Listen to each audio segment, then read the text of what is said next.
Assalamualaikum warahmatullahi wabarakatuh. Perkenalkan, nama saya Ayu Safira. Saya akan menjelaskan materi tentang pengorganisasian data. Yang pertama yang saya akan jelaskan yaitu pengorganisasian data. Pengorganisasian adalah fungsi kedua dalam manajemen, dan pengorganisasian didefinisikan sebagai proses kegiatan penyusunan struktur organisasi sesuai dengan tujuan-tujuan, sumber-sumber, dan lingkungannya. Data adalah sekumpulan fakta yang dapat diperoleh dari berbagai sumber, seperti dari hasil pengukuran, pengamatan di laboratorium, hasil survei, angket, dan lain sebagainya. Selanjutnya yaitu macam-macam organisasi data. Pengorganisasian data dapat dibagi menjadi beberapa macam. Berikut merupakan macam-macam pengorganisasian data. Yang pertama yaitu hierarki data, yang kedua yaitu spreadsheet sebagai data sederhana, yang ketiga flat file, yang keempat file kunci, yang kelima tabel-tabel yang berhubungan. Yang pertama yaitu hierarki data. Adalah data bisnis secara tradisional telah diorganisasikan ke dalam suatu hierarki file data yang bergabung untuk membentuk rekor, dan rekor yang bergabung untuk membentuk file. File adalah unit data yang terkecil, mencerminkan jumlah data terkecil yang akan ditarik dari komputer suatu waktu. Rekor adalah koleksi file data yang saling berhubungan. Pengguna secara logis akan berpikir bahwa file data di dalam suatu rekor akan terhubung. Selanjutnya yaitu file adalah koleksi rekor yang saling berhubungan, atau file juga dapat dikatakan sebagai kumpulan dari rekor yang saling berhubungan. Yang kedua yaitu spreadsheet sebagai basis data sederhana. Tabel yang berisi baris dan kolom dapat dijadikan ke dalam suatu spreadsheet. Kolom-kolom dalam spreadsheet menggambarkan file data, sedangkan judul kolom berisi nama-nama file data. Baris-baris dalam tabel berisi nilai-nilai file. Selanjutnya yaitu yang ketiga, flat file. Flat file adalah tabel yang tidak memiliki kolom-kolom berulang. Sebuah flat file menyediakan urutan konstan bidang data yang dibutuhkan. Flat file memungkinkan struktur database relasional untuk dinormalisasi. Normalisasi adalah proses formal untuk mengulangkan bidang data berlebihan, sambil menjaga kemampuan database untuk menambah, mengubah, dan menghapus catatan tanpa menyebabkan kesalahan. Yang selanjutnya yaitu yang keempat, file kunci. Kunci dalam tabel adalah yang berisi nilai yang secara unik mengidentifikasikan setiap rekor dalam tabel. Sebuah file sering juga berfungsi sebagai kunci untuk tabel. File membedakan 2 atau 3 baris saja tidak cukup. Nilai-nilai kunci harus unik untuk seluruh tabel. Kandidat kunci adalah file yang unik mengidentifikasikan setiap baris tabel namun tidak dipilih untuk menjadi kunci. Yang selanjutnya yaitu yang kelima, tabel-tabel yang berhubungan. Tabel-tabel yang berhubungan adalah kumpulan dari beberapa tabel yang berisikan data yang saling berhubungan antara satu sama lain. Selanjutnya yaitu tahap atau teknik pengorganisasian data. Tahap-tahap pengumpulan atau pengorganisasian data terbagi ke dalam 5 tahap. Yang pertama yaitu mengedit data, yang kedua menangani respon kosong, yang ketiga mengkodekan atau pemberian kode, yang keempat kategorisasi, yang kelima memasukkan data. Yang pertama yang saya akan jelaskan yaitu yang pertama mengedit data.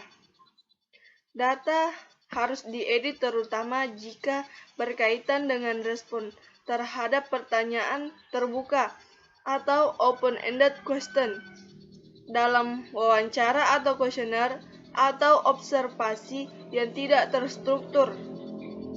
Dengan kata lain, informasi yang mungkin secara tergesa-gesa dicatat oleh pewawancara atau interview. Pengamat atau peneliti harus diuraikan dengan jelas sehingga seluruh data dapat dikodekan secara sistematis. Kurangnya kejelasan dalam tahapan ini nantinya akan menimbulkan kebingungan. Disarankan agar peneliti melakukan pengeditan. Pengeditan dilakukan pada hari yang sama saat pengumpulan data sehingga responden bisa langsung dikontak untuk konfirmasi lebih lanjut. Selanjutnya yaitu yang kedua, menangani respon kosong. Respon kosong adalah jawaban setiap kuesioner dibiarkan kosong atau blank respon karena responden tidak memahami pertanyaan, tidak mengetahui jawaban, tidak ingin menjawab, atau sekedar tidak tertarik untuk menjawab seluruh pertanyaan. Berikut adalah cara menangani respon kosong. Yang pertama yaitu untuk item skala interval dengan nilai tengah. Dilakukan dengan membiarkan nilai tengah dalam skala sebagai respon untuk item tersebut. Yang kedua yaitu membiarkan komputer mengabaikan respon kosong saat analisis dilakukan yang akan mengurangi ukuran sampel bila variabel tersebut dalam analisis. Yang ketiga, memberikan pada item nilai keluar dari semua yang merespon item tersebut. Yang keempat yaitu memberikan item tersebut rata-rata respon dari responden khusus pada semua pertanyaan lain untuk mengukur variabel tersebut. Yang kelima yaitu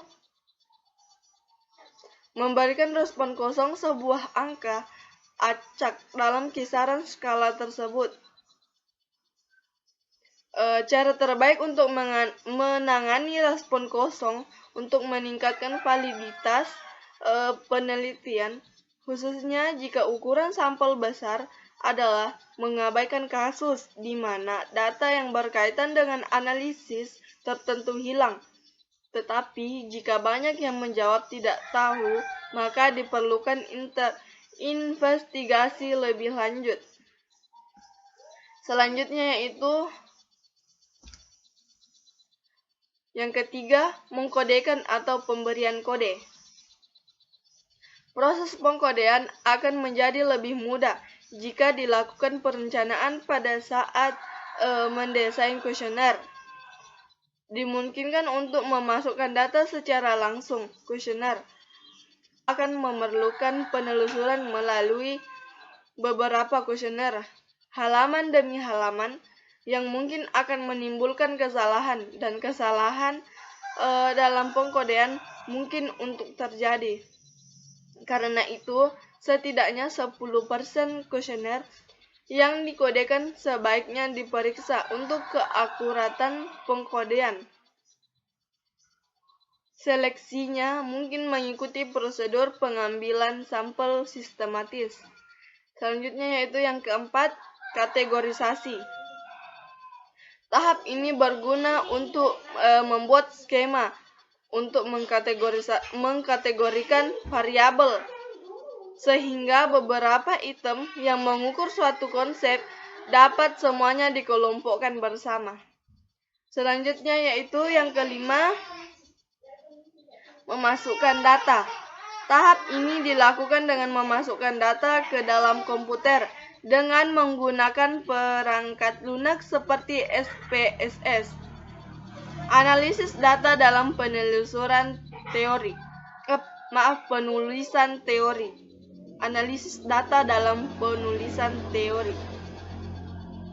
Analisis data kualitatif adalah analisis data kualitatif menurut Bogdan dan Biklen 1982 adalah upaya yang dilakukan dengan jalan bekerja dengan data, mengorganisasikan data, memilah-milahnya menjadi satuan yang dapat dikelola,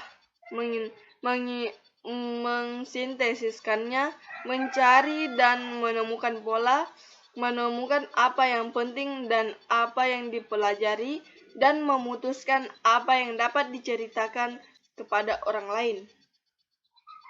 Pendapat lain tentang analisis data kualitatif yaitu Seidel 1988. Prosesnya sebagai berikut. Yang pertama yaitu mencatat sesuatu yang menghasilkan catatan lapangan. Dengan hal ini diberikan kode agar data yang dapat ditelusuri. Agar data yang ada dapat ditelusuri. Yang kedua yaitu mengumpulkan, memilah-milah, mengklasifikasikan, mensintesiskan, dan membuat ikhtisar dan membuat indeksnya. Yang ketiga yaitu berpikir dengan jalan membuat agar kategorisasi itu dapat memiliki makna, mencari dan membuat makna, dan hubungan-hubungan, dan membuat temuan-temuan umum. Sedangkan menurut jenis Collaborative Group Analysis of Data 1999 menyatakan bahwasanya tahapan analisis data kualitatif sebagai berikut. Yang pertama yaitu membaca dan mempelajari, menandai kata-kata kunci dan gagasan yang ada dalam data. Yang kedua yaitu mempelajari kata-kata kunci itu, berupaya menemukan tema-tema yang berasal dari data. Yang ketiga, menuliskan model yang ditemukan. Yang keempat, coding yang telah ditentukan. Sekian dari penjelasan saya. Wabillahi taufiq wal hidayah. Assalamualaikum warahmatullahi wabarakatuh.